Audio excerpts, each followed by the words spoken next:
All right, guys. So I'm gonna get right into it. I didn't get a chance to watch the pay-per-view live, but I did get a chance to catch the highlights, and I was able to, process pretty much what went down. I did see all the rounds, and I did see, how it played out. The only reason why I say this is because I feel like when you're watching it live, you get a different perspective, and you're able to see the fight from a lot more clear perspective. What do I say that? I feel like the YouTube videos that come out are kind of shit. I'll be honest, but hey, at least you get to watch the fights, and big ups to anybody who's taking the time to illegally put those up, because your boy ain't doing that shit.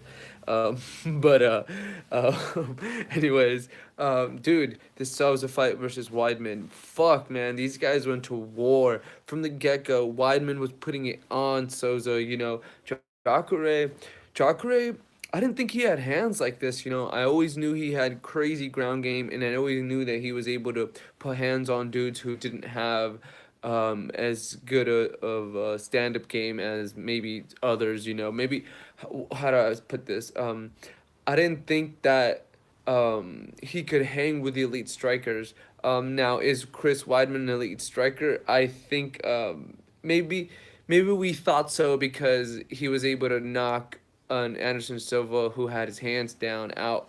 But at the same time, think about what I just said. An Anderson Silva who had his hands down. So had Anderson Silva not had his hands down, would we still be talking about Chris Weidman as we are today? Who knows?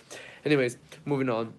The fight last night. Fuck, man, these guys went to fucking war, toe to toe. They were slugging it out. From the looks of it, it looks like Weidman had a really, really strong first round, and then the second round, um, it was kind of. I feel like the beginning of the second was kind of favoring Jacare, and then I feel like Weidman was able to feel the pressure, and he was able to start dictating the pace of the fight near the end of the second.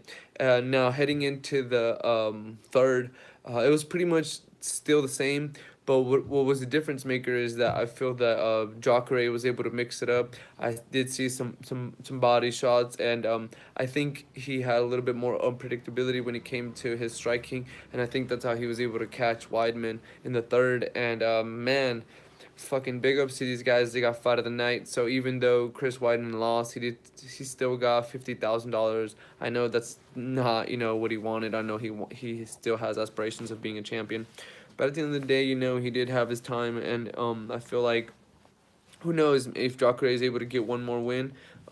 He could solidify himself as a number 1 contender again, but he still has his work cut out for him. But yeah, that was a hell of a fight.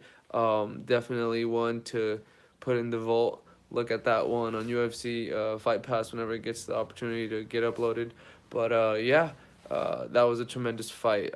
Definitely fight of the night. These guys definitely, are legends. You look at Souza, you look at Weidman, definitely legends in the game, and they do deserve $50,000 or more. I wish they gave them like $100,000 and shit like that.